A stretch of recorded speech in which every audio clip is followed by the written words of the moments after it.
Entonces voy a comenzar con la grabación del video de esta clase. ¿Cierto? Siendo las 8:17 y les pido disculpas por haberme conectado tarde, pero bueno, aquí estamos, que es lo importante. Bueno, chicos, ¿cómo vamos a desarrollar estas dos sesiones que nos tocan? Básicamente, como les había comentado por correo electrónico, ayudándonos con algunas herramientas tecnológicas básicas como es el correo electrónico, pero también con esta plataforma. Siempre que tengamos acceso a Internet, yo voy a grabar la sesión y voy a ofrecerles dos sesiones, una el viernes y una el sábado.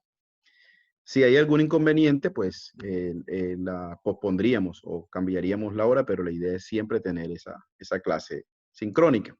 Y bueno, si no la pueden ver, entonces la verían en cualquier otro momento, no necesariamente de manera sincrónica. Lo bacano de la sincronía es que se pueden formular algunas inquietudes o hacer algunos comentarios.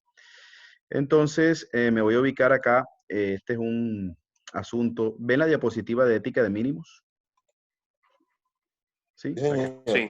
Sí, bueno. Esta ética de mínimos está formulada en comparación con la ética que nosotros conocemos como ética kantiana o ética utilitarista. En la clase pasada, básicamente lo que yo les comentaba es que la ética kantiana pues, fue formulada por Emmanuel Kant.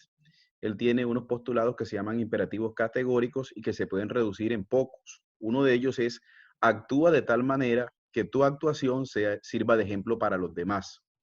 Y retoma algunos conceptos como son justicia y bondad en los actos, que son unas categorías que desarrolló Aristóteles.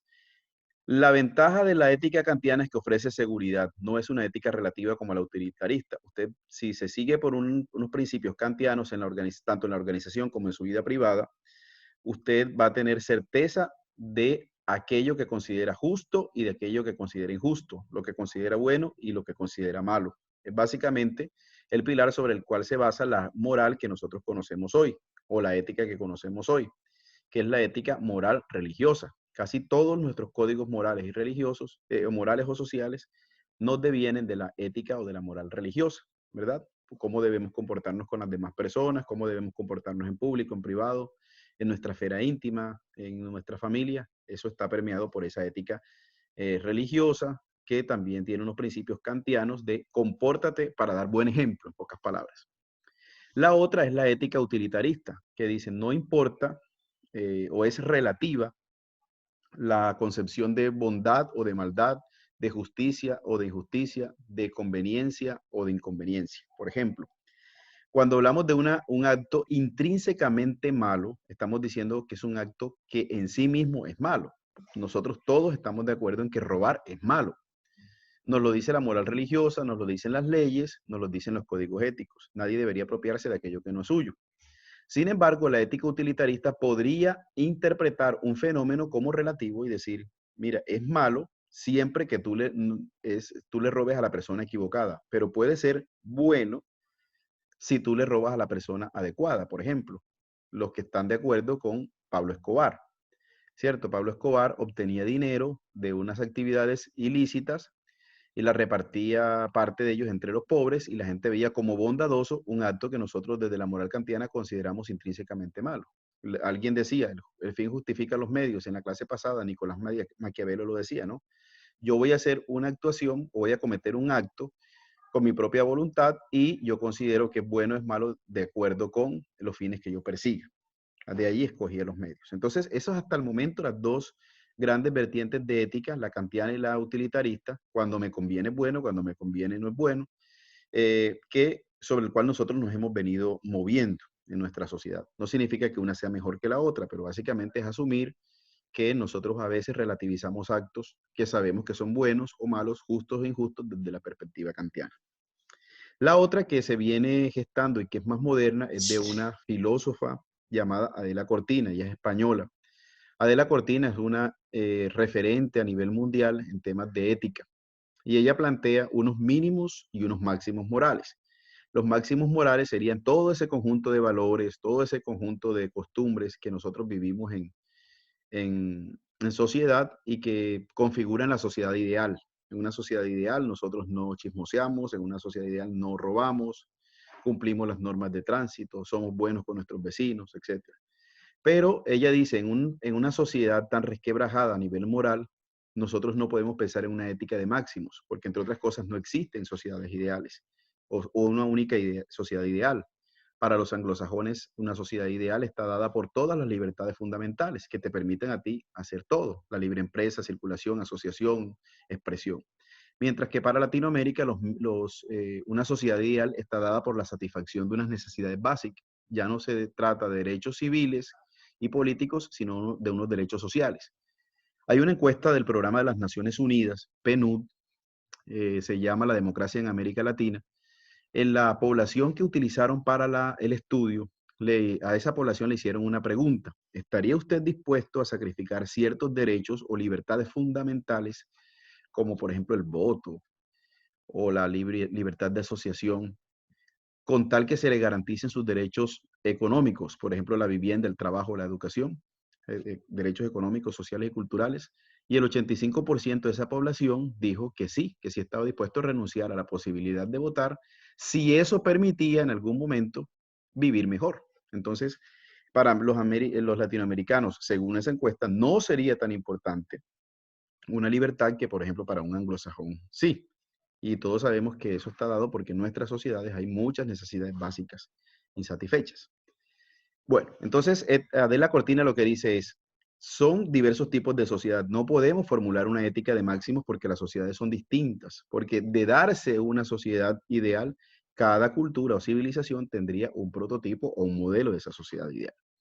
Entonces ella plantea, además, por el resquebrajamiento de los valores o de las escalas axiológicas de los valores en la vida diaria, plantea una ética de mínimos, como quien dice: vamos a ponernos de acuerdo en algo muy fundamental, en algo muy sencillo, para que todos lo podamos aplicar y no nos matemos, ¿cierto?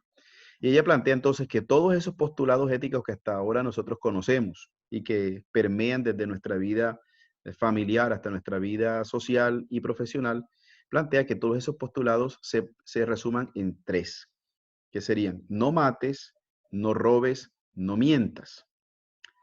Todos deberíamos ponernos de acuerdo, llegar a un consenso mundial en que no deberíamos matarnos, no deberíamos mentirnos y no deberíamos robarnos. Y eso va de acuerdo con algunos postulados de, de otros autores que dicen: bueno, en una organización, por estar conformada por varias personas, lo mínimo que esperaríamos serían unos postulados o unas maneras de relacionarlos. Si usted viste con el pelo largo, si lleva las uñas pintadas, si le gusta utilizar jean, ya esos son unos códigos que puede imponer la organización, o unas actitudes sobre las cuales usted toma una decisión de cómo vestirse, etcétera, pero que no deberían interferir a la larga en la estructura de la misma organización, ¿cierto? Entonces, uno a veces se queda pensando en las organizaciones por qué el compañero lleva la vida de tal manera, por qué el compañero cruza las piernas, por qué le gusta el café, por qué le gusta hablar duro, por qué le gusta leer tal libro, por qué a sus hijos no los matriculan en el colegio tal. Es decir, comenzamos a confrontar el comportamiento de nuestros compañeros y de toda la organización de acuerdo con unos estándares que tenemos. Y a la larga, lo único que a nosotros nos debería importar es, en esencia, pues no es lo único, sino en esencia, lo plantea Adela Cortina, es que no nos matemos, no mintamos y no robemos. La manera como nos relacionemos en la organización, pues eso va a depender de la cultura organizacional, del contexto en el que está la organización y de la manera de ser propia de cada uno. Para nosotros que estamos en un ambiente costeño, en el que importa mucho la manera en que nos relacionemos, es importante que tengamos en cuenta eso. No todos tienen que ser como nosotros queremos. La organización tiene una identidad, tiene unos principios, tiene unos valores, una misión y una visión. Nosotros debemos ajustarnos, tanto nuestro comportamiento personal como nuestro comportamiento profesional o laboral, a esos principios, valores, etcétera. Pero lo que sí no podemos transarnos nunca, y ninguna organización puede ir por encima de ello, es en quebrantar esos tres mínimos éticos, ¿cierto? El robar, el no matar y el no mentir. ¿Cómo se traduce eso entonces en el quehacer de la organización? De muchas maneras. Por ejemplo, en el cumplimiento o no de una promesa de servicio. ¿Qué significa eso? Que si yo ofrezco un tour por el sur de Turquía con habla hispana y comida durante el trayecto, yo debo proveer eso, tal cual está, porque esa es mi promesa de servicio: llevarte seguro del punto A al punto B, haciendo un recorrido por unos puntos intermedios, etc. Eso es no mentirle al cliente. Y si yo le llego a mentir al cliente, estoy quedando yo mal con mi imagen, a nivel de imagen corporativa, estoy proyectando una incoherencia entre lo que yo estoy prometiendo y lo que yo estoy cumpliendo. Cuando se llegue ese momento de verdad, yo voy a darme cuenta entonces que eso que estaba prometiendo es incongruente con lo que yo estoy ofreciendo. Ahí estoy mintiendo. Digamos que estamos incumpliendo un mínimo ético, o un mínimo moral, disculpe, un mínimo moral. Pero a la vez, a nivel de organización, eso que es una mentira, que es una conducta inadecuada o reprobable desde el punto de vista moral, se convierte en una actitud que es insana para la organización. Si yo en la vida personal miento, pues habrá unas represalias, ¿no? Hay gente que no le gusta la mentira y no va a confiar más en mí. Lo mismo sucede con la organización. Si no se cumple con ese mínimo ético de no mentir, entonces estaríamos afectando gravemente la reputación. En ese sentido, la reputación podría entenderse como el cumplimiento de la promesa de servicio. Dos, si yo, por ejemplo, si yo robo dentro de la organización, eso necesariamente va a afectar mi reputación. A un cliente que consuma los servicios de esta empresa que ofrece un viaje por el sur de Turquía, no debería importarle en un primer momento si sus empleados roban o no a la organización. Entre otras cosas, porque este tipo de conductas inadecuadas no se ventilan en los medios de comunicación y nadie va pues, a ponerse a decir a eso que pertenece al foro interno de cada organización. Pero si nosotros nos diéramos cuenta por alguna fuente, se filtra que los empleados de esa organización están robando, la imagen corporativa de esa misma organización, aunque no se incumpla la promesa de servicio, se va a ver afectada y de manera negativa. Uno de los casos más recientes y fehacientes tiene que ver con el problema que hubo en la Universidad Pontificia Bolivariana, a la que pertenecemos, con los dineros del Fondo de Empleados. La universidad promulga una serie de valores, dentro de los cuales se encuentra la honestidad. El hecho de que se haya presentado un problema con el mal manejo de los recursos del Fondo de Empleados no ha afectado el cumplimiento de la promesa de servicio, ¿cierto? No se suspendieron clases, no dejaron de traer a los profesores prometidos, no dejaron de ofrecer los servicios básicos de un seminario, una asesoría, bueno, en fin. Sin embargo, si usted lee eh, por encima una noticia que hable sobre esa malversación de fondos en el Fondo de Empleados de la Universidad Pontificia Bolivariana, podría hacerse la idea de que, ve, tan serios que yo los creía, tanto que hablan de imagen corporativa, de humanismo cristiano, y mira cómo están actuando sus empleados. Entonces ahí se va dañando la reputación. La universidad no podría en algún momento hablar de honestidad, de transparencia, si está involucrada en ese tipo de situaciones. Yo De aclaro con hecho, a mí personalmente, cuando me enteré, realmente me sorprendió, porque yo comparaba mucho la UPB con la Unicinú. sí.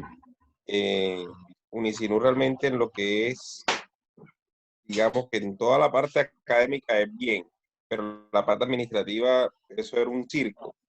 Sí, Y cuando yo empecé en la UPB, pues sentí que era del cielo a la tierra la diferencia. Y me sorprendió por eso, pues como ver que eso pudiera pasar ahí. Y pues ahorita que leía lo de reputación,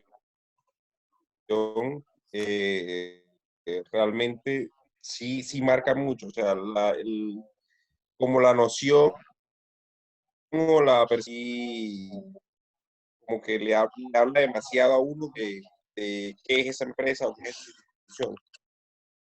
claro que sí. A eso nos referimos, aunque la promesa de servicio sea la misma. Miren, el caso de la Unicinú, pues vamos a hablar, y que es una competencia para nosotros, la competencia directa. Yo he indagado a muchos estudiantes de la Universidad del SINU acerca de la percepción que tienen de su calidad educativa. Y casi ninguno se queja. O sea, ninguno de los a los cuales le he preguntado, y más o menos han sido unos 20, ninguno se queja. Son buenos gestores, los jefes de programa, etcétera, etcétera. Alguna percepción distinta tendrán los trabajadores, ya eso es algo distinto, pero la imagen corporativa que maneja cada uno es distinta. Sabemos que la Universidad del SINU no tiene tanto prestigio con la UPB como la UPB debido a unos escándalos que se han presentado desde hace varios años. Y miren que este escándalo que se presentó con el Fondo de Empleados de la universidad, a mi manera de ver como comunicador social periodista que soy, no se manejó de manera adecuada. ¿Qué es lo que sucede?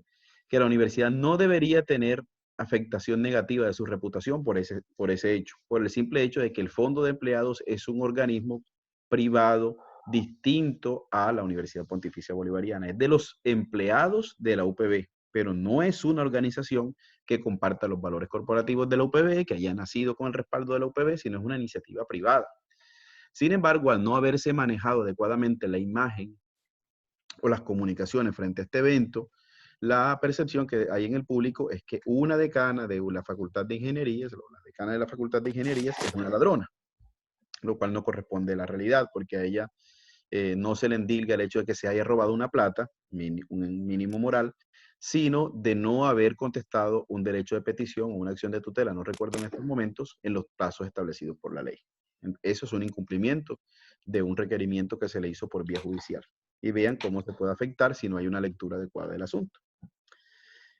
Pero la reputación es de corto plazo, es decir, cómo proyecto yo la imagen de mi organización en el corto plazo. Y eso nos lleva a nosotros unas decisiones de compra del bien o del servicio. Hombre, la universidad es buena, tiene buenos profesores, etcétera, etcétera. Y en el momento de verdad en que yo adquiero ese bien o ese servicio y lo estoy disfrutando, me doy cuenta si hay una coherencia o no, y se llama reputación. Pero más allá de la reputación viene la credibilidad. Ya digamos, se requieren un largo o se requiere un mediano plazo para que se pueda dar una credibilidad, que es la confianza generada en los públicos de interés por una reputación que ha sido sostenida. Esta credibilidad tiene su antónimo, que es la incredibilidad, o no incredulidad, sino incredibilidad, o credibilidad negativa. A ver, ¿cómo lo llamaría? No sería creíble la organización, no tendría una reputación sostenida, sino que tendría una mala reputación, ¿cierto? No es una entidad de crédito o creíble, ¿cierto? Cuando nosotros cumplimos la promesa del servicio y lo hacemos de manera reiterada, no solamente con un cliente, sino con los demás, comienza una serie de voz a voz, que es lo que nosotros conocemos como marketing viral, ¿verdad? Comenzamos a hablar bien de esa organización. Si eso que decimos bien de la organización, nosotros que somos los públicos de interés, se mantiene durante un largo tiempo, porque por el cumplimiento reiterado de esa promesa de servicio, podemos decir que es una empresa, una organización que goza de credibilidad. Cuando hablamos de públicos de interés, nos referimos a los famosos stakeholders o todos los públicos a los cuales impacta nuestra organización. Y aquí es importante cuidar muy bien esos públicos. Volvamos a un ejemplo de la universidad. ¿Qué públicos tiene la universidad? Tiene un público interno y tiene unos públicos externos que son diversos. El público interno son sus egresados, sus estudiantes de pregrado, sus estudiantes de posgrado, sus trabajadores, el personal de servicio general, los otros trabajadores de las empresas conexas, por ejemplo, las que nos prestan el servicio de aseo, y tiene unos públicos externos, que vienen siendo los periodistas, que vienen siendo los estudiantes potenciales, los otros investigadores de otras universidades. Yo les puedo comentar que he sido público interno como estudiante y público interno como docente. Y tuve una queja en estos días, tuve que decirle a un funcionario de la universidad que estuvieran más pendiente del público interno. Podemos comunicar hacia el exterior una imagen si no se está cumpliendo a nivel interior, cuando se están dando una serie de insatisfacciones. Entonces es importante que en ese sentido gestionemos la comunicación en ambos públicos, porque somos nosotros los que vamos a reflejar ese comportamiento. Si yo tuviera en estos momentos un resentimiento con la universidad, en mi lenguaje se expresaría de alguna u otra manera esa queja. Ustedes dirían, al profesor como que le pasó algo, o el profesor no se encuentra satisfecho. Y eso estaría también a ustedes ahondándoles en la percepción que tienen de la universidad. Sin embargo, cuando vemos a unos empleados, un equipo de trabajo que está contento, que se siente satisfecho, uno puede decir, hay coherencia también a nivel interno. Y yo les he comentado en la clase pasada que particularmente me siento muy complacido de ser parte de la UPB, que he trabajado en otras organizaciones y si estableciera una comparación a nivel de condiciones de trabajo, esta es una de las mejores organizaciones. El pago es puntual, el pago es completo, la información que se nos da sobre el pago es anticipada, es completa, es pronta, las comunicaciones internas son buenas, el trato, el clima organizacional es óptimo, se toman los correctivos cuando se deben tomar, por lo menos es la percepción que yo tengo como un público interno llamado docente Carlos Rodríguez. Muy seguramente en otros departamentos se tendrá una percepción distinta. Y por último, a nosotros se nos ha enseñado que uno de los principales valores o las principales metas que debemos perseguir en temas de organización y de marca es el posicionamiento. Ese posicionamiento pues se da por una reiterada credibilidad o una credibilidad sostenida también en el tiempo, entonces decimos que es de largo plazo. La reputación sería en el corto plazo, ganarnos o hacernos un nombre o una reputación, un goodwill, luego hacernos creíbles, ganarnos la confianza de nuestros públicos de interés o los públicos que impactamos y por último posicionarnos. Ustedes creo que han escuchado estas dos expresiones en inglés, top of mind y top of hot. El hecho de posicionarnos en la mente significa que es una marca o una organización recordada, ¿cierto? Frente a otro espectro de organizaciones o de marcas, la nuestra va a ser recordada. ¿Por qué? Porque es creíble. Lo malo sería que fuera recordada por aspectos negativos. Entonces ahí sí la recomendación sería no utilizar esos bienes o servicios. Y el otro, el top of hot, es esa conexión emocional que existe entre el cliente o el usuario y la marca o la empresa. Y eso, bueno, hay una serie de estrategias, por ejemplo, en el caso de una universidad, el programa de egresados lo que busca es mantener esa conexión emocional que se dio. Todas las universidades siempre tienen una cátedra que las distingue de las demás, tanto en pregrado como posgrado. Es el sello distintivo de la organización y es por lo que uno quizás en algún momento puede, digamos, decidir estudiar en el caso de la universidad. En mi caso particular fue así. Yo tuve la posibilidad de estudiar en otras universidades, la UPB era la universidad más costosa de ese entonces, creo que lo sigue siendo, pero mis papás hicieron un esfuerzo por matricularme en la UPB porque fue la que yo decidí, la que ellos también consideraron oportuna, y bueno, no me equivoqué en ese sentido. Muchas falencias como en todas las organizaciones, yo no voy a decir que no, pero mi experiencia como docente, digo, como estudiante, ha sido positiva en términos generales. Muy seguramente habrá mejores universidades, pero mi experiencia, pues, y puedo decir que tiene cierto posicionamiento. En algún momento le preguntaron a un CEO de Coca-Cola por qué invertía tanto en publicidad si ya su producto estrella, que era la Coca-Cola, estaba posicionado. De hecho, disculpen, hotel, OK y Coca-Cola, taxi son de las palabras más pronunciadas a nivel mundial. Está tan metida en nuestra mente que uno compara entonces el producto con la marca. Dame una Coca-Cola como antónimo de servicio. Y resulta que le dijeron, si a este avión en el que nosotros vamos, iba en un avión con esta persona, no se le sigue inyectando gasolina, ¿qué pasa? Y la persona dijo, bueno, se cae. Así sucede con la marca y así sucede con la organización. Una vez alcancemos el posicionamiento, la tarea es mantenernos en ese top, en esa cima. Y eso se logra a través de muchos factores y para nosotros, para lo que nos compete, en el cumplimiento reiterado de la promesa de servicio y en la gestión de esa imagen corporativa, ¿cierto? Vociferar, comunicar a través de diversos medios cómo la empresa está cumpliendo con sus propósitos misionales. Nunca dejar de hacerlo porque entonces el posicionamiento también se va minando. Si no dejamos de innovar, si no innovamos, si no nos mantenemos en comunicación con nuestros stakeholders, nuestra organización va a decaer.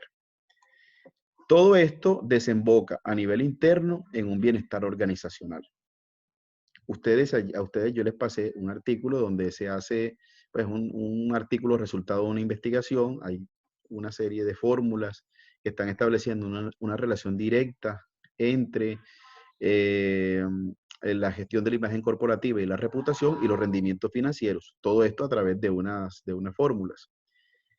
Pero a nivel interno, ¿qué es lo que a nosotros nos interesaría en el curso? Pues se da una especie de bienestar organizacional. A todos nos enorgullece saber que estamos haciendo parte de una organización eficaz, de una organización sostenible, de una organización que cumple con sus propósitos misionales. Por el contrario, nos avergüenza cuando nuestra organización se ve implicada en algún escándalo de corrupción. Yo también estuve en una organización que se vio envuelta en un escándalo de corrupción. Muy bravo, creo que les comenté la experiencia personal.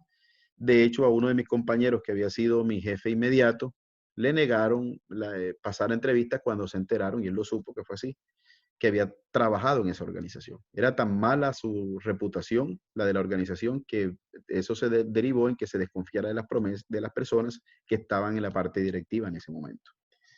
Afortunadamente, pues eso a mí no me tocó porque yo no tomaba decisiones, él sí, y entonces hicieron esa relación. Cuando hay un bienestar organizacional, hay mayor eficiencia.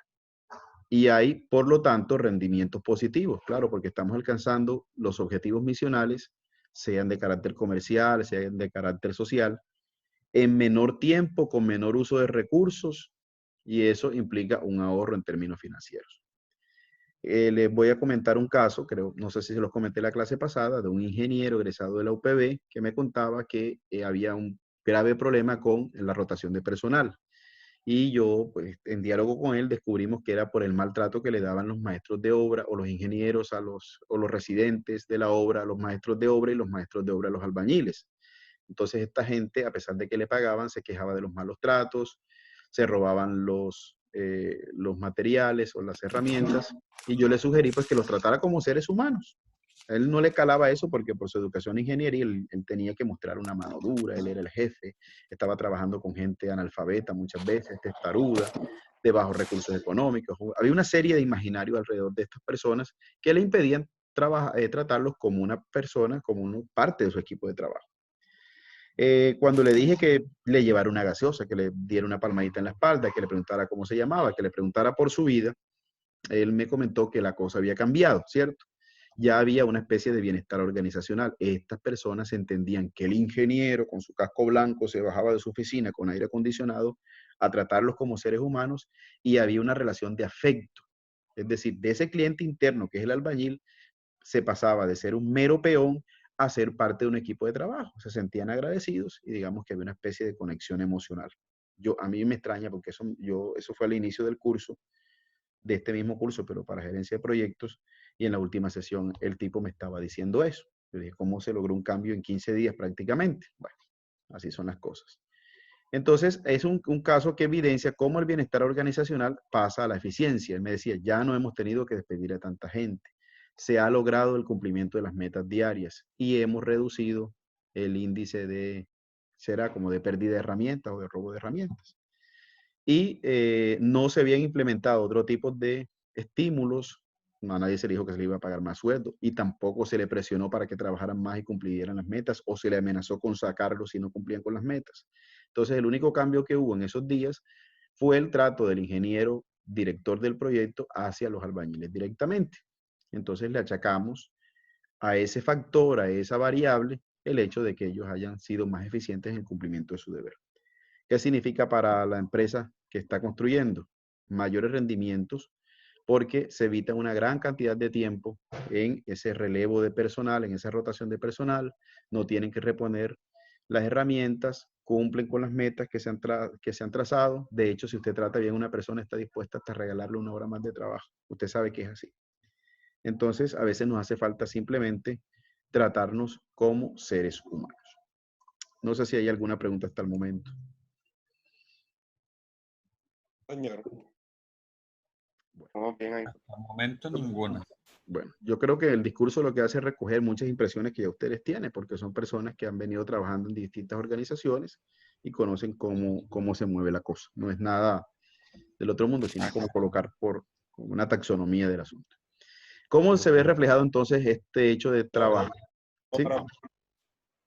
Eso Sí. se ve en todo lo que pasó en UPB, se ve en casi en todos los bancos. Yo no sé, Jorge, si hayan habido casos de donde los funcionarios crean créditos ficticios para favorecerse el bolsillo de ellos. Acá en Banco Agrario, el año pasado descubrieron varias oficinas con créditos que hasta los muertos estaban tramitando créditos. Y eso fue riesgo, creo que estábamos hablando algo reputacional. El banco cayó por unos empleados, se le dañó la imagen que ellos tenían. Allá No sé, Jorge, ¿ustedes allá hacen? de ese tipo propiamente no, pero recuerdo mucho cuando yo ingresé al banco, sacaron a la gerente y la subgerente de una de las sucursales, y la gente lo que decía era que las viejas la habían sacado por robar plata, por ladrón. Pero resulta que pues ya cuando yo entré al banco, eh, confrontando lo que se decía del voz a voz por fuera, lo que había pasado era que ellas habían omitido unos controles, es decir, habrían después de de tiempo, después de que la oficina estaba cerrada al público, le abrían a ciertos clientes que tenían, por decirlo de alguna manera, preferencias, Preferencia. pero omitían que el riesgo de seguridad era muy alto, porque si se llegaban a dar cuenta de pronto, Dios no quiera, que estaban abriendo la oficina después de la hora en la cual se cerraba, pues podía haber algún desfalco, algún robo. Entonces, a raíz de eso, como fue muy repetitivo, la sacaron. No, acá nosotros sí fueron 12.500 millones de pesos que se robaron en 17 oficinas. Crearon un modo operandi de que hacían créditos de 2 a 10 millones de pesos.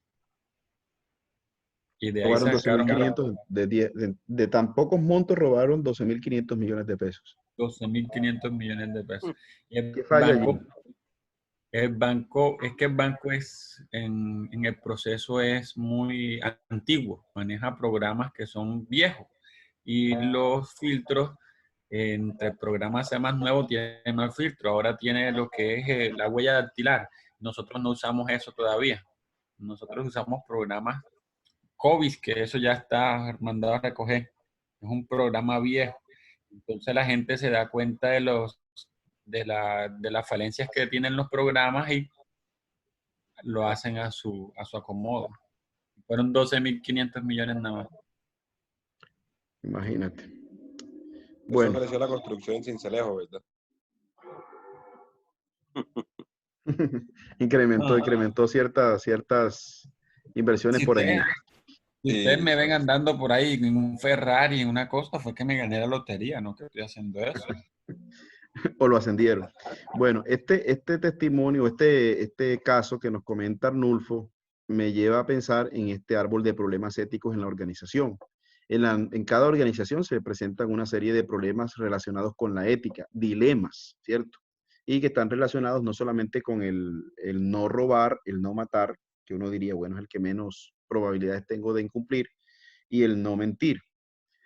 Cuando nosotros comenzamos a darnos cuenta o hacemos un diagnóstico de la organización desde lo ético, nos damos cuenta que hay una serie de conductas que son reprobables, inadecuadas, delictivas, o si se quiere del lenguaje religioso, pecaminosas, que hemos venido implementando a lo largo del tiempo y que han terminado por naturalizarse.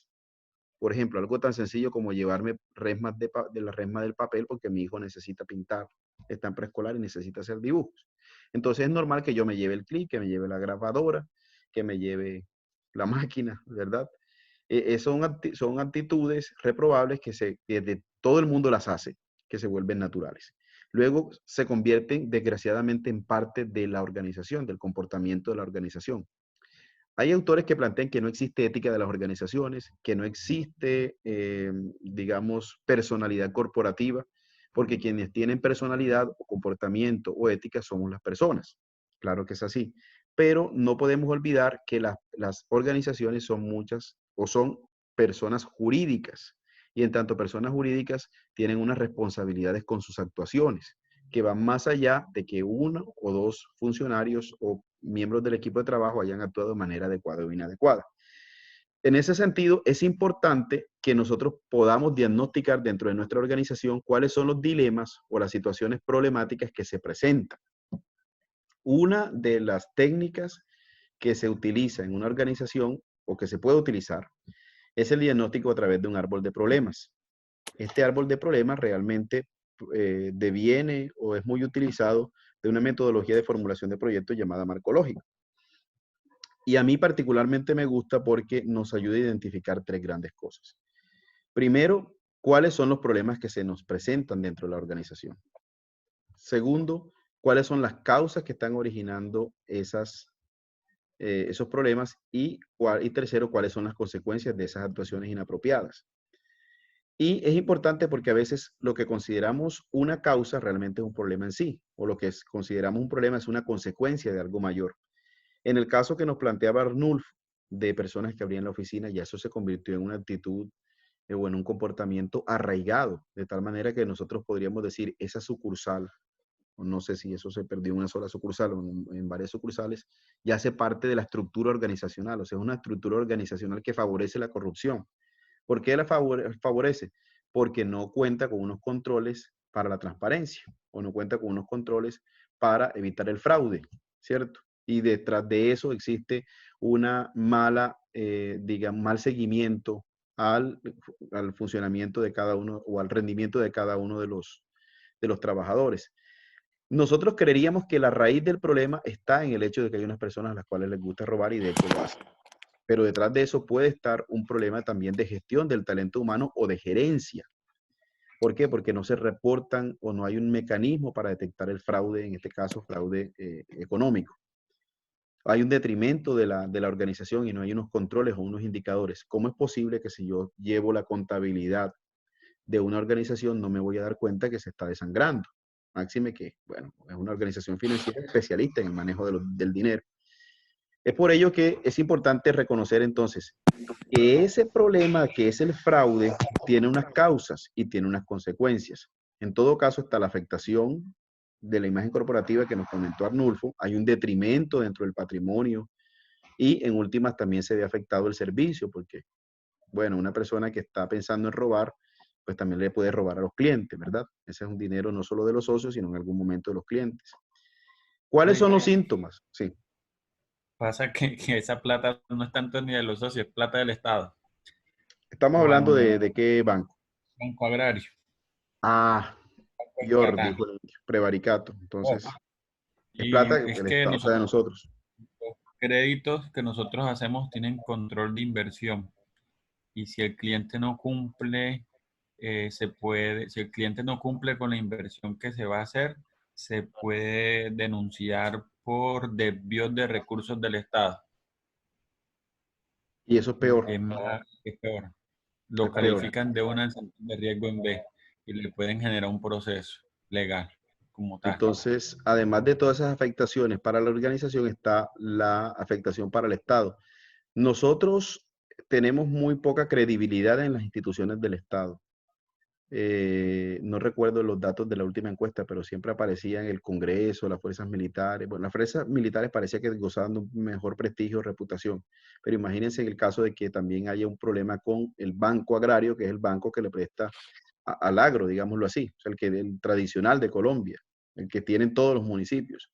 Se sumaría a toda esa debacle de instituciones del Estado que no gozan de credibilidad. Bueno, y hay unos síntomas que nos están indicando qué está pasando, ¿cierto? A veces el síntoma se refleja en chisme, la cadena de rumores. Ay, están despidiendo gente, el jefe está malhumorado, a fulanito lo veo con un carro, ¿no? Esos son síntomas que nos están mostrando que algo está pasando. En una organización, en esa que yo les dije que era altamente corrupta, donde yo trabajé, había unos síntomas.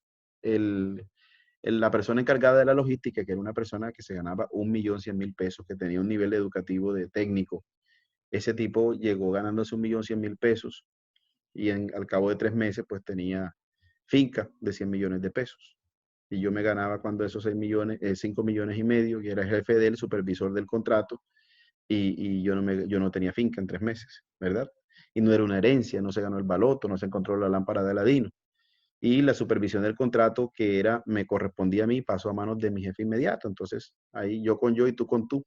Esos son unos síntomas de que en la escala organizacional yo no puedo ejercer la supervisión, de que esta persona que tiene un nivel educativo se relaciona con unos hechos de incremento de su patrimonio de un momento para otro que no puedo explicar, con el hecho de que no existían recursos para nuestras actividades. Entonces son síntomas que van tipificando, que van diciéndonos que hay un problema que se está presentando en la organización.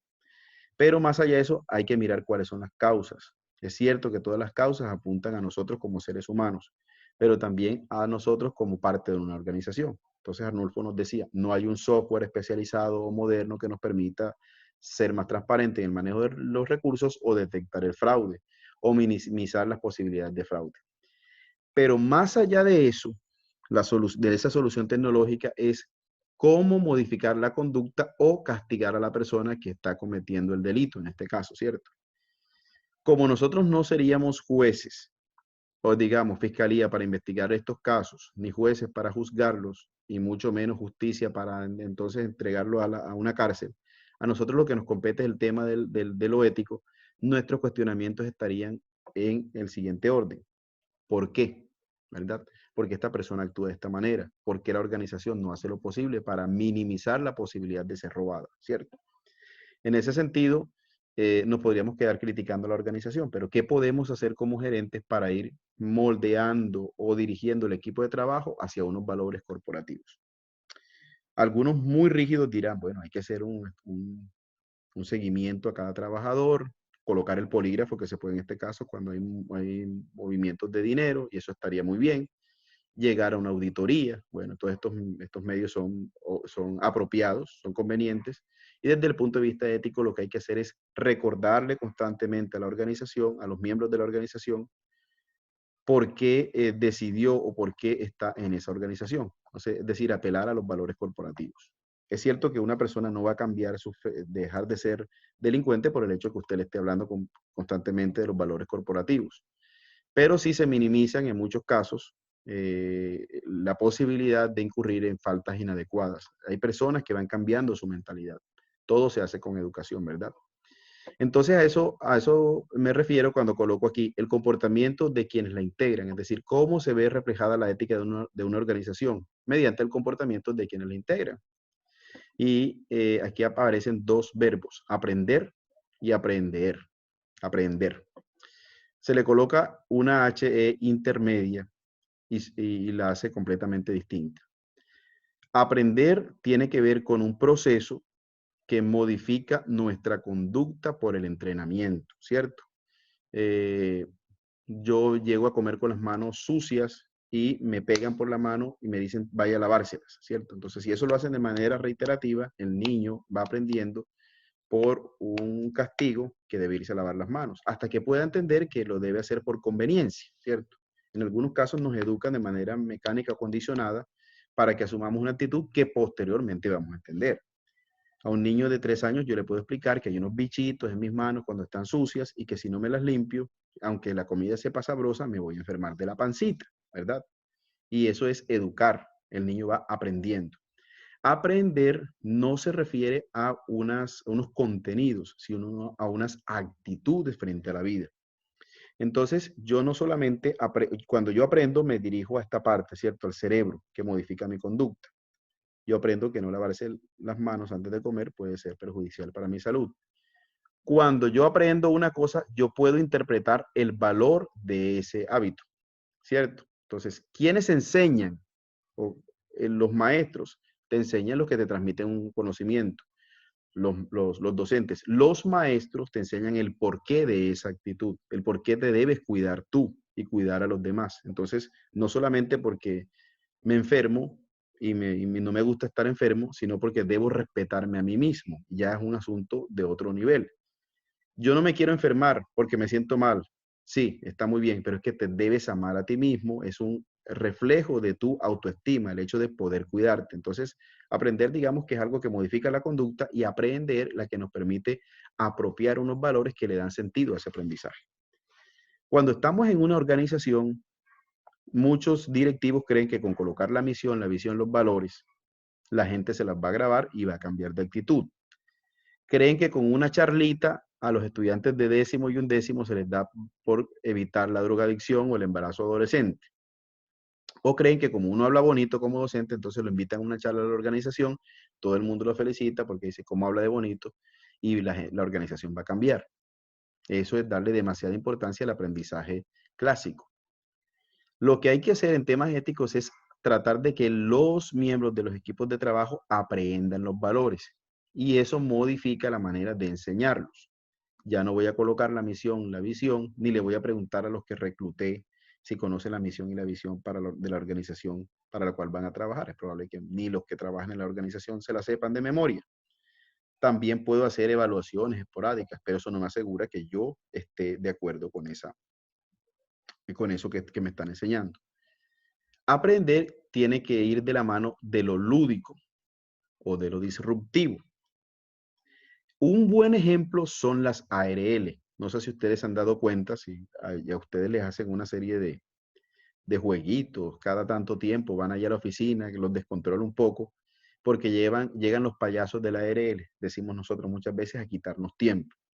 Pero resulta que ese posicionamiento de la higiene y seguridad en el trabajo, de la ergonomía, de una serie de autocuidados que debemos tener en cuenta, no se logra si a nosotros nos leen unos documentos, sino que lo importante es que lo apropiemos de manera lúdica, que lo convirtamos como parte de una rutina, el hecho de las pausas activas, el hecho de sentarme bien, el hecho de mantener mi puesto de trabajo bien arreglado, de tener una línea cómoda entre la vista y la pantalla del computador, etcétera, etcétera. Eso se logra a través de unos juegos. Desafortunadamente, bueno, con esto del coronavirus no nos podemos ver personalmente. No sabía cómo iba a ser, me tocaba cambiar de dinámica. Pero cuando los grupos son numerosos y estamos en la modalidad presencial, yo hago algunas dinámicas y algunas técnicas. La de la clase pasada pues fue bastante sencilla, que era con base en fichitas, no era para nada movida, pero hay una que se llama la dinámica del espagueti humano, para entender un poco el valor del liderazgo, del trabajo en equipo, de alcanzar unas metas.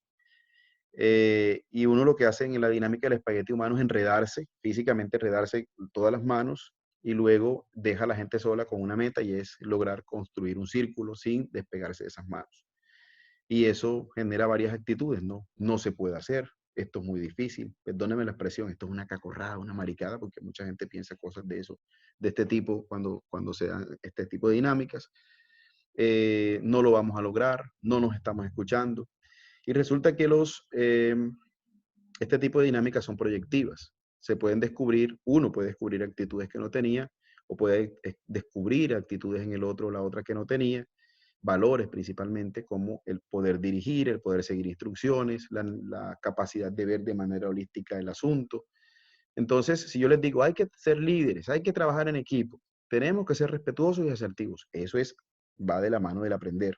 Y de la mano del aprender vamos a hacer un juego donde vamos a ponernos una meta y en el camino nosotros mismos evaluamos cuál ha sido nuestro rendimiento y qué valores apropiamos o dejamos de apropiar para alcanzar esa meta. Esa es una técnica, ¿verdad? La proyectiva a través del juego.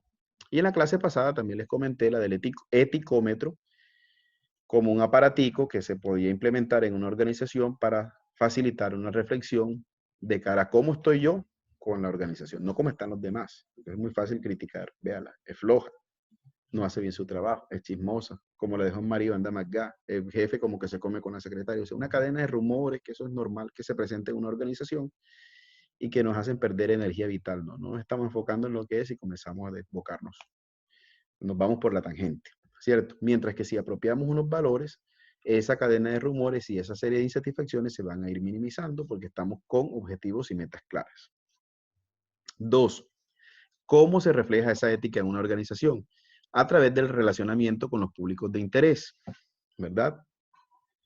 Hay organizaciones que tienen públicos de desinterés, sea porque los públicos están desinteresados en la promesa que se les está dando a nivel de bienes o servicios, o porque la misma organización no les da el debido respeto, ¿cierto?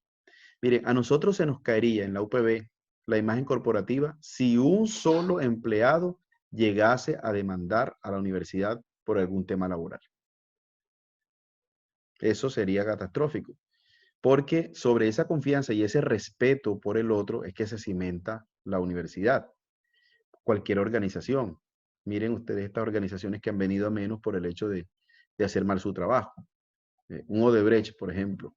Dentro del código de ética de Odebrecht se encuentra un apartado que le está indicando a sus socios cómo deben manejar, a sus socios y a sus trabajadores, porque el código de ética es para los trabajadores, cómo deben manejar las relaciones con los gobiernos. En el código de ética de Odebrecht, yo se los podría compartir, aparece que no se debe dar prebendas a los funcionarios de los gobiernos. Y uno, bueno, eso está tan... no, pero eso no lo dice así, lo dice en el marco de la organización, respetando la ética y los valores y promulgando una serie de principios, decide que no se debe dar prebendas a los funcionarios de un país, por ejemplo, de un estado. Y miren que lo incumplió. Entonces hay una incoherencia en eso, que va relacionado con lo anterior. El comportamiento de la empresa, el relacionamiento que tiene la empresa con los públicos está diciéndonos qué tan orientada hacia la ética está esa organización. La capacidad de reflexionar sobre las instituciones. Una preguntita, bueno, pregunta no. Sí. Un momentico antes de empezar la clase leía en redes sociales sobre Arturo Calle, sobre esta empresa que iba a cerrar a raíz de este tema del coronavirus, pero que ese cierre no implicaba que iban a dejar de pagarle los salarios a los 6.000 empleados que tenían directos y cerca de 18.000 empleos indirectos que generaban. Esto podría decir uno que tendría coherencia con su código de ética, ¿no? De los Sí, valores señor. que promulga. Sí, señor, a pesar de que vaya en detrimento patrimonial, porque si paran la operación y paran las ventas, pues, ¿de dónde tienen que sacar plata? No de los rendimientos, sino en últimas del patrimonio. Pero yo creo que ya se había presentado un caso antes, ¿no? Con una empresa en Estados Unidos que decidió seguir pagándole a sus empleados. No recuerdo ahora, pero sí, incluso la llevaron a una película. Miren, yo no soy el mejor profesor del mundo ni la mejor persona del mundo, pero creo que es justo lo que también estamos haciendo con la señora que nos ayuda acá en los servicios domésticos. Ayer yo le dije que tuviera la plena tranquilidad de que si se restringía, o sea, aumentaba el toque de queda para las 24 horas y ella no podía desplazarse para trabajar, que se quedara en casa, tranquila, cuidándose, que a ella se le iba a pagar mensualmente su plata hasta cuando pudiéramos. Porque es que aunque nosotros tenemos un contrato verbal, yo entiendo que esta persona en estos momentos pierde el empleo y lo pierde todo, ¿cierto? O sea, ¿cómo va a comprar un alimento, verdad? Entonces, creo que lo más justo es que le mantengamos ese contrato verbal y se le siga pagando aunque ella no venga. Y no va a venir porque o sea, la podemos contagiar o ella a nosotros. Entonces, hay que seguir esas órdenes en caso tal de que se restrinja totalmente la movilidad. Entonces, creo que hay cosas que se deben anteponer, en ese caso que tú comentas del Arturo Calle nos viene al pelo, anteponer a un valor importante en una organización como son las ganancias, por ejemplo. Pero eso en todo sentido se tiene que ceñir a los estatutos, se tiene que ceñir a la ley y se tiene que ceñir al acuerdo al que lleguen las partes, ¿cierto? Eso principalmente a la ley, ¿no? Porque los estatutos son una norma o constituyen una norma de rango menor al de una ley de la República y las leyes de un rango menor al de la Constitución. Entonces, cualquier decisión se tiene que hacer en el marco de lo legal, en el marco de los estatutos o de esos valores que profesa la organización y en el marco del acuerdo al que lleguen las partes, ¿verdad? Bueno, otra manera que refleja la ética en una organización y que ha cobrado bastante importancia es la manera en que ésta impacta al ambiente. Bueno, yo creo que aquí no hay mucho, hay unos indicadores eso se ha ido estilizando, se ha ido decantando. Anteriormente decíamos que una empresa era responsable porque sus trabajadores apagaban el bombillo o porque cambió las luces clásicas amarillas por luces o por bombillos ahorradores, ¿verdad? Pero ahora ya hay una serie de medidas. Por ejemplo, hay organizaciones que tienen un certificado de cero emisión de gases de efecto invernadero, por ejemplo, o CO2 neutral, y que constituyen, digamos, un sello que va de acuerdo con lo que ellos profesan, ¿verdad? Con el respeto por el ambiente. Y cada vez es más importante dentro de la contratación, especialmente de cooperación internacional, que las entidades con las que se va a hacer socio un cooperante internacional cuenten con un certificado de cero emisión de gases o de ser amigable con el ambiente. Hay unos sellos ya hay con TEC y un sello de cero emisiones o de carbono neutral que hacen parte del portafolio de servicios de la organización. Uno decía antes, bueno, domiciliado en tal parte, cuento con tal patrimonio, con esta planta de trabajadores, y eso era suficiente para ganar una convocatoria. Ahora ya están exigiendo una serie de sellos sociales o de sellos ambientales. Aquí no coloqué, pero vale la pena tener en cuenta el enfoque. Y es que sobre todo en las organizaciones sociales o del Estado o de cooperación internacional se están trabajando varios enfoques. Es decir, cómo impacta la organización, por ejemplo, si hablamos de enfoque de género, cómo impacta la organización las relaciones entre hombres y mujeres, ¿cierto? Y cada uno puede decir de qué manera la organización está apropiando un enfoque de género. Por ejemplo, que hay una flexibilidad laboral en algunos momentos en que las mujeres, madres, cabezas de familia o no, necesiten ir a los colegios de sus hijos por el boletín. Uno diría, no, pero es que yo a ti te contrato 8 horas al día, 6 días a la semana, esa es tu jornada laboral.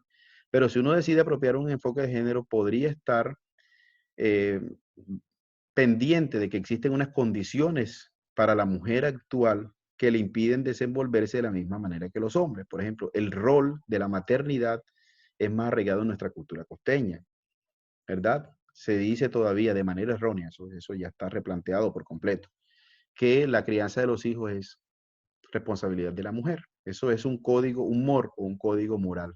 Usted, una familia tradicional de Córdoba le va a decir, así como muy promedio de Córdoba, no pobre ni rica, sino promedio, le va a decir que no, se muere la mujer, se desbarata el hogar. ¿Por qué? Porque la crianza de los hijos está supeditada al hecho de la maternidad, no de la paternidad. Entonces, en un contexto como este, si no tenemos en cuenta ciertas variables o ciertas condiciones en las que se desenvuelve la mujer y no apropiamos un enfoque de género, va a ser tortuoso para ella, ¿verdad? Porque no va a poder acompañar a su hijo al médico o a crecimiento y desarrollo, o no va a poder ir por el boletín del hijo al colegio. Que lo haga el papá, pero bueno, esas son unas consideraciones que uno podría tener en cuenta. O el relacionamiento entre hombres y mujeres. Sabemos que hay una ley antiacoso en el país. Nosotros no podemos chiflar a una mujer o decirle vulgaridades como estamos acostumbrados. No deberíamos, pero tampoco podemos hacerlo. O sea, si lo hace, usted puede sufrir una demanda. ¿Cómo estamos nosotros blindando la organización para evitar que este tipo de situaciones se presenten? Educando a los hombres y educando a las mujeres, creando juegos de roles. Hoy vamos a asumir roles masculinos, hoy vamos a asumir roles femeninos, intercambiar esos roles que nos ayuden a entender, a empatizar con la manera de ver el mundo o la cosmovisión que tenemos los hombres y que tenemos las mujeres. Entonces, ese enfoque de inclusión por género también puede estar dentro de un código de ética. En esta organización, los hombres y las mujeres mantienen unas relaciones sanas y armónicas. Eso yo lo puedo declarar siempre que yo esté haciendo algunas actividades para aprender el valor del respeto por la diferencia. Si yo lo declaro, yo tengo que emprender unas acciones. O sea, lo declaro quiere decir, lo escribo dentro de la identidad corporativa, tengo que emprender una serie de acciones para lograr que eso que está escrito y que yo declaro como algo que quiero alcanzar, realmente lo pueda alcanzar. Otro enfoque puede ser el de inclusión. Yo me puedo trazar unas metas y puedo decir, el 10% del personal de planta será personas cualificadas que cumplan con los términos de referencia, pero que han llegado al puesto por cumplir también el hecho de que son personas en situación de discapacidad. Si yo aplico ese enfoque de inclusión. Hay una política pública nacional de discapacidad que muy pocos conocemos, pero que si uno hace una revisión, uno diría, bueno, ¿de qué manera yo puedo contribuir a reducir la brecha entre el empleo de personas sin discapacidad y personas con algún tipo de discapacidad, que es muy grande? Nosotros lo vemos por las calles, muchas de estas personas son analfabetas, están expuestas a abusos sexuales u otro tipo de abuso, o a ingresos muy precarios porque venden una boletica, porque no hacen nada más. Una persona sorda, por ejemplo, se le dificulta mucho el ingreso al mercado laboral. Entonces, ¿cómo podemos nosotros ser socialmente responsables, impactando el ambiente, impactando la sociedad, si establecemos o declaramos que nosotros somos una organización incluyente que da unos cupos o es benévola o beneficia o garantiza algún tipo de prebendas o algún tipo de prebendas por el hecho de uno encontrarse en situación de discapacidad? Bueno, ¿cómo más se refleja? Bueno, y esto está adquiriendo mucho valor, mucho valor. Cuando hay cooperación internacional, sobre todo, los cooperantes siempre tienen en cuenta o piden o exigen que se deje explícito la inclusión de un enfoque de género o un enfoque diferencial, étnico. Voy a tener en cuenta a las comunidades étnicas, negras o afro, raizales, palenqueras, rom, indígenas, ¿verdad? ¿Cómo yo voy a incluir ese tipo de personas o excombatientes de grupos armados? Amén de que hay unos incentivos a nivel de ley para incluir este tipo de población, mujeres madres cabeza de familia, jóvenes con el primer empleo, población campesina, víctimas de la violencia. Entonces hay una cantidad de situaciones que yo tipifico y que yo digo, bueno, voy a contribuir, que voy a ser responsable con el contexto en el que me ha tocado vivir, asignando una serie de beneficios o prebendas para vincular este tipo de personal. La otra manera en que la ética se refleja en una organización tiene que ver con la filosofía institucional. Es lo que yo digo, como decíamos la vez pasada, lo que yo digo de mí mismo, no cómo me ven, sino lo que yo declaro de mí mismo. Lo importante de la filosofía no es hablar bonito, ¿verdad? Porque cuando uno está creando una organización, uno piensa en los estatutos y uno le dice a un compañero, no tienes un modelo de estatutos de ONG, de una asociación. El compañero se los presta, yo lo dejo igualito. Ay, qué bonito, propenderemos por el desarrollo de los pueblos mediante la implementación de unos programas de inclusión para la población más vulnerable. ¿Qué está diciendo uno ahí? Cosas bonitas. o sea, la filosofía institucional no es una cantidad de cosas que yo declaro si no estoy dispuesto a cumplirlas. Hay filosofías institucionales que son muy parcas. Seremos el mejor distribuidor de hilos de la costa. Para ello lo haremos con puntualidad, nuestros hilos llegarán limpios y trataremos bien a nuestros clientes sobre la base del respeto, y se comprometen a ser la mejor distribuidora de hilos de la costa. Es decir, la filosofía tiene que ser muy sencilla, acorde con los estatutos, obviamente, con la naturaleza de la organización, pero debe ser tan clara que a mí me permita decir para dónde trabajo, o para quién trabajo, ¿verdad? Les voy a colocar un caso particular. Vuelvo, repito, no soy el mejor profesor del mundo, pero yo sí me creo el hecho de trabajar en UPB. A mí en UPB yo tengo un contrato laboral definido y a mí me dicen, usted debe dar tantas horas de clase en pregrado, tantas de atención al estudiante, atención académica, tantas dedicadas a la investigación, a programas de radio, etcétera, etcétera. A mí se acercan estudiantes con problemas de los papás, de la novia, personales, hasta intentos de suicidio. Yo los remito a unos programas institucionales que tiene la universidad con los profesionales para atender ese tipo de asuntos, académicos, de aprendizaje, todo. Pero también establezco una línea un círculo de confianza, una línea de confianza para que el estudiante, además de verme como docente, me vea como un amigo. Algunos colegas dirán, yo no vine a ser amigos al trabajo, yo vine a exigir y que los estudiantes aprendan. Pues bien, acorde con lo que yo he aprendido de UPB por ser estudiante y por ser docente, yo entiendo que además de enseñar y de tener que enseñar muy bien, yo puedo establecer un lazo que me permita humanizar la relación docente-estudiante, de tal manera que el día de mañana esa persona me vea a mí como un colega, me vea como un buen ciudadano, me vea como una persona y obviamente como un buen docente, pero que sea mi ejemplo como persona el que le ayude a ser un ser humano integral, o sea, soy kantiano en ese sentido. Que mi comportamiento como docente sirva de reflejo para él o para ella. Realmente yo sí estoy interesado en que mis estudiantes salgan con un criterio ético definido y es no vas a matar, no vas a robar, no vas a mentir, no vas a discriminar a nadie por ningún tipo de condición, por mucho que te caiga mal.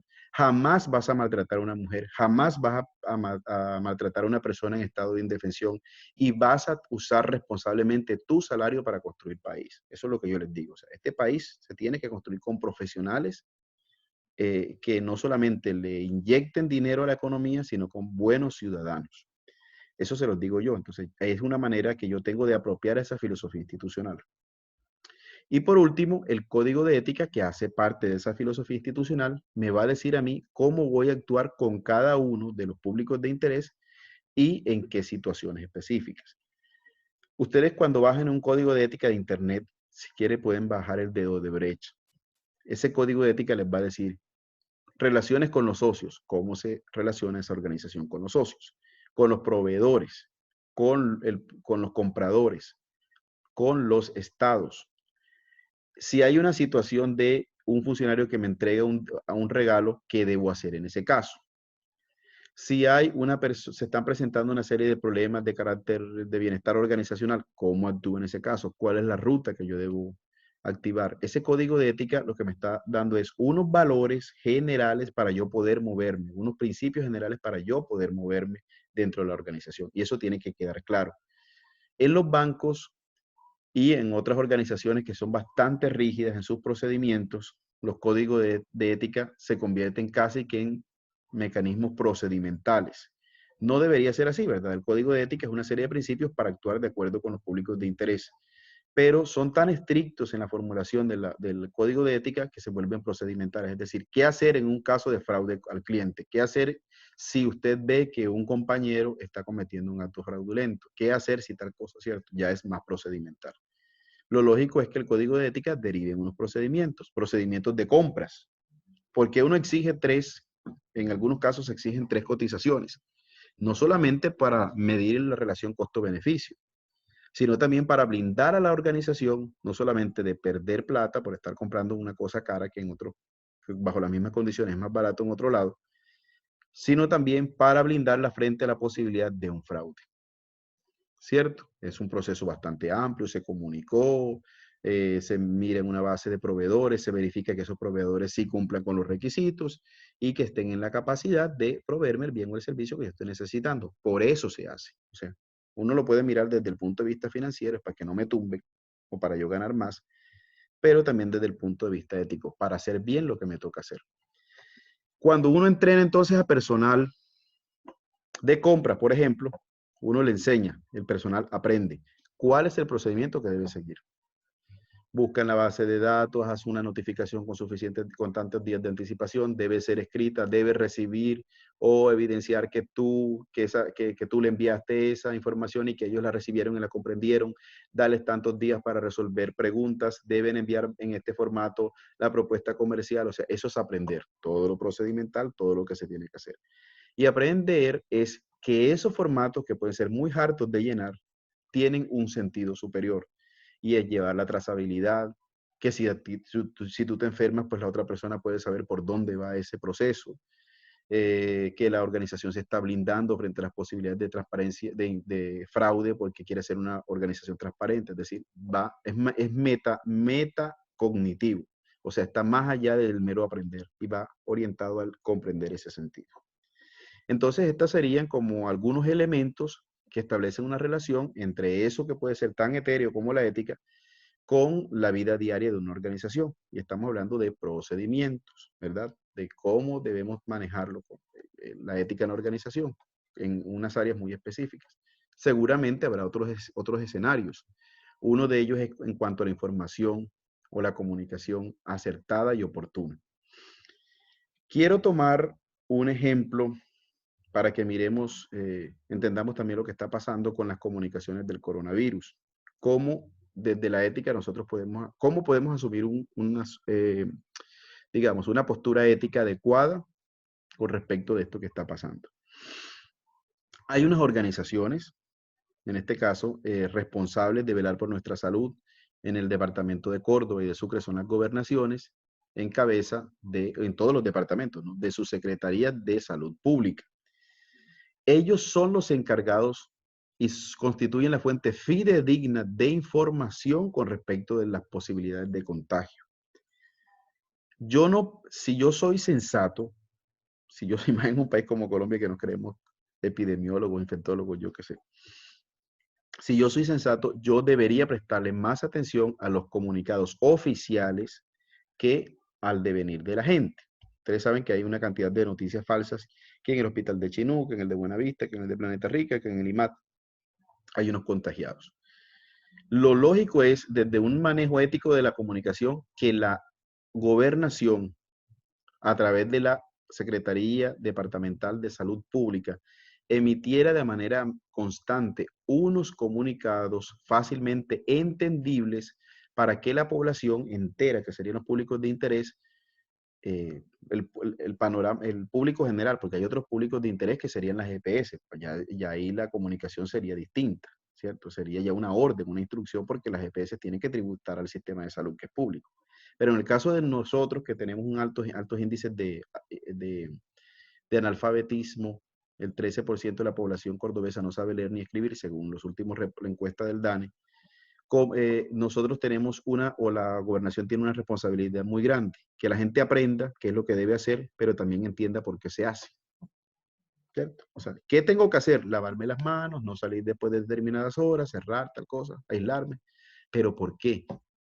Hombre, porque hay unos picos, porque se ha demostrado que después de tantas semanas, si no se toman en cuenta una serie de medidas de acuerdo con un protocolo, me voy a infectar y voy a infectar a los demás. Entonces, es ya entender eso. Y luego, el cuidado de ti, el cuidado del otro.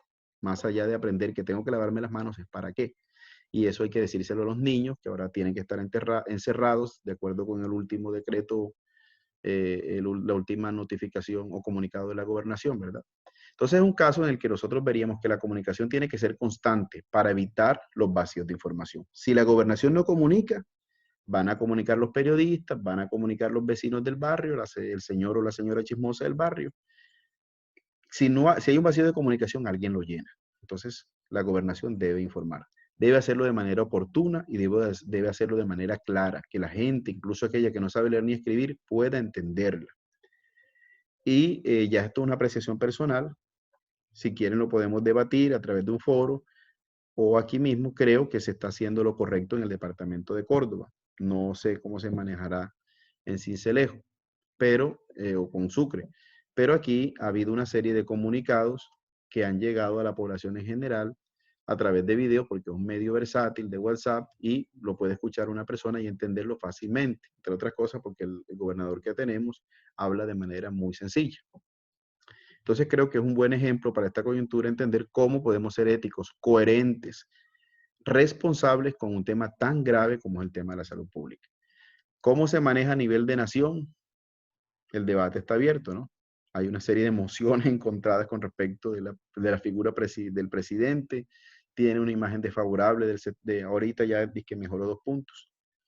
Dice que el 68% de no favorabilidad. Entonces, al caído caerle cualquier cosa que diga este señor va a ser usada en su contra porque tiene muchos contradictores.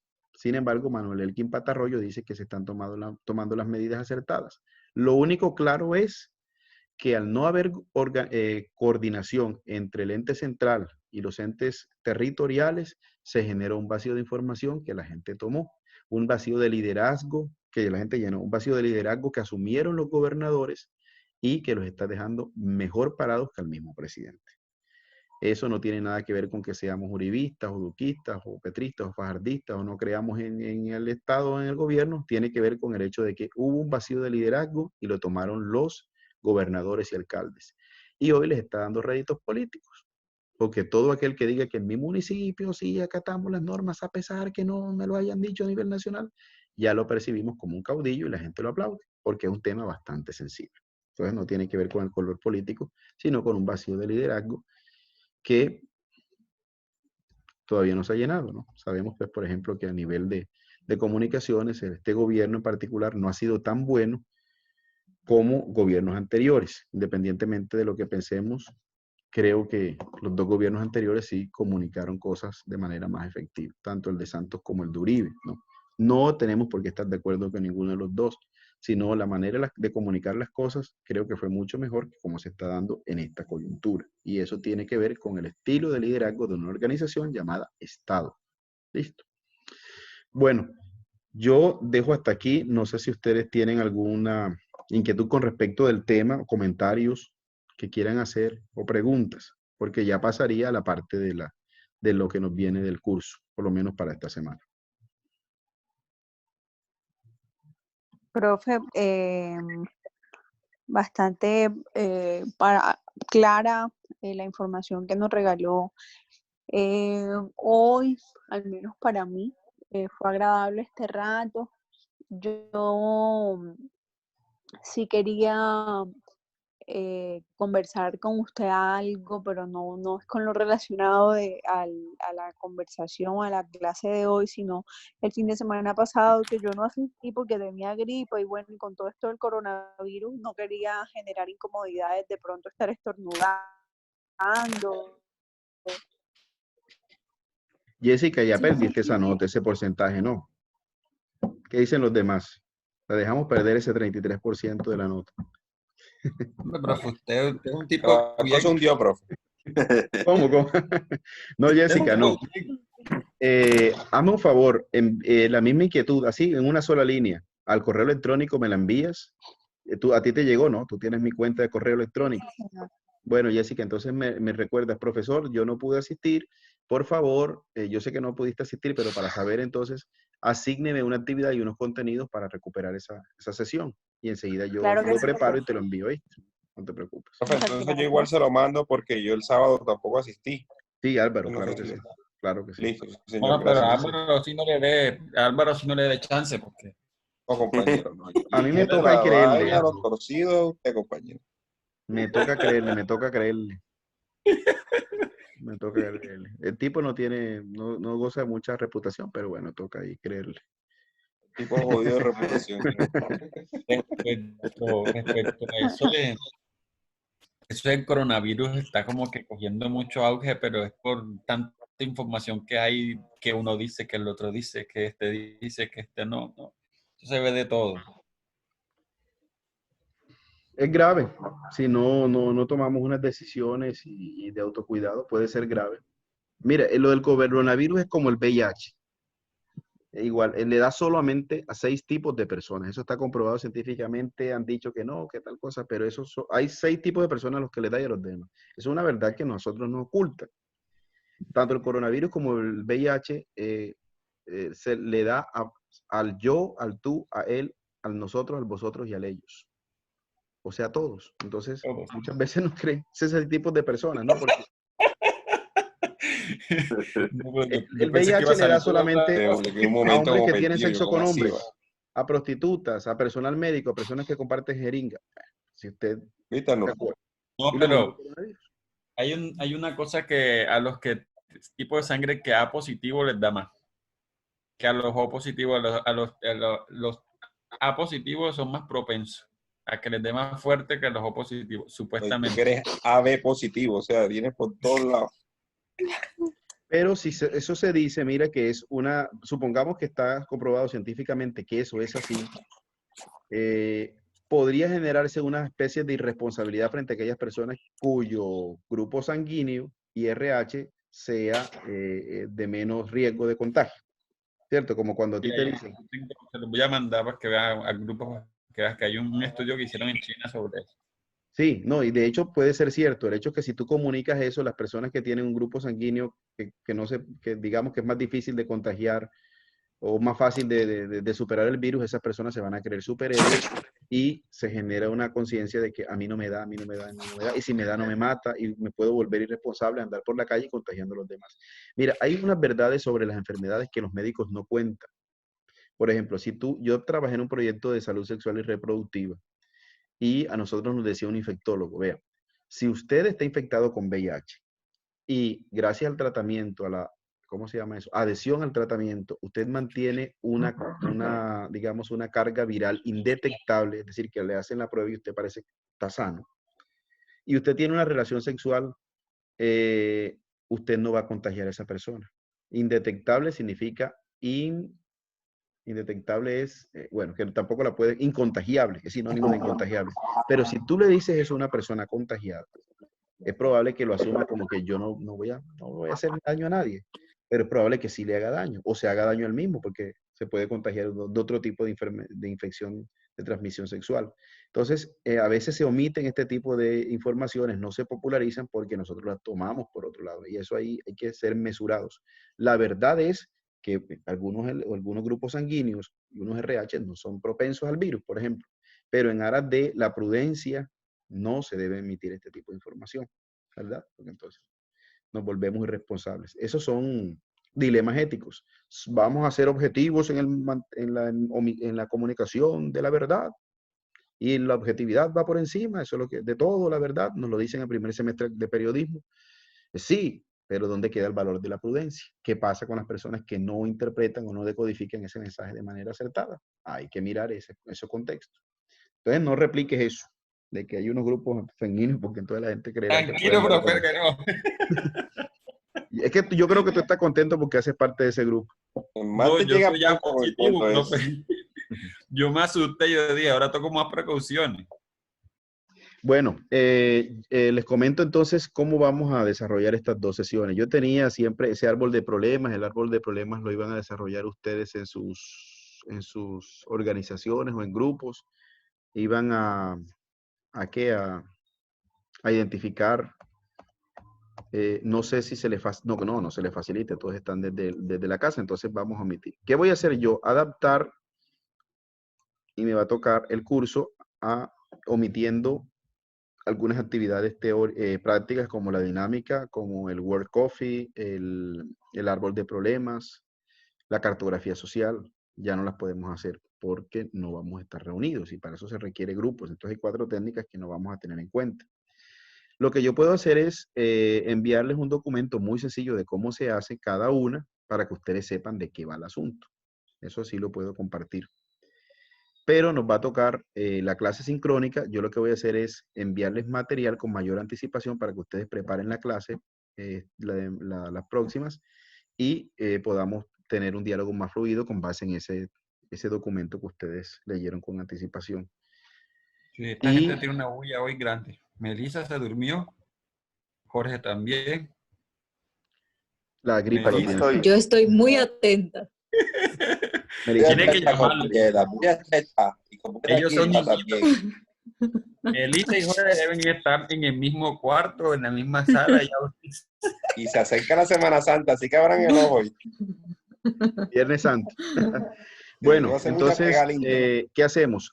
Yo no tengo ningún problema en correr la hora de mañana porque no les daría tiempo de leer el documento. Lo que yo les propongo es que yo voy a hacer una clase sincrónica mañana por la tarde, tipo 4 si les parece, con respecto del documento. Si no se pueden conectar por alguna circunstancia, la clase queda grabada, ¿cierto?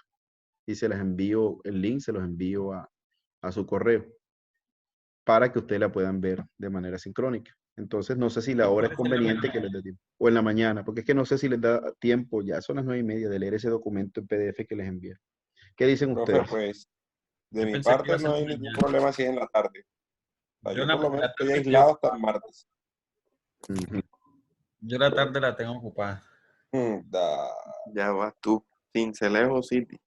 Bueno, lo que podemos hacer, Compañero, es que colabore, compañero. como la No, clase una es finca, hasta me la pueden 1, cerrar una finca. podríamos pensar a las 11, de 11 a 12, y se van a almorzar enseguida. Que de tal manera que les dé tiempo de por lo menos echarle un vistazo al PDF para poder hablar de él y de otros temas que tienen que ver con eso. Listo, ¿no? A las 11. Listo, me a llega las bien de mi 11. parte. Por mí, Ahora, Bueno, no, cualquier pues hora. tampoco puedo a las 11. Tante grazie per la sua attenzione. Chiedo a Dio per una buona notte per tutti loro. Muchas gracias y le pido a Dios que les dé una buena noche, ¿no? Lo que viene de Italia, cojan lo que viene de Italia. Por favor. Sí, contraproducente. Contraproducente y bastante, profe. Bueno, Gracias, Feliz profe. noche. bueno, a todos Muchas ustedes, que gracias. pasen buena noche y nos vemos Feliz a las noche, 12. hasta mañana. Dale, Buenas noches. Hasta Mañana. mañana, Guau. profe. No se pegan por ahí. óigalo. Entonces, acá.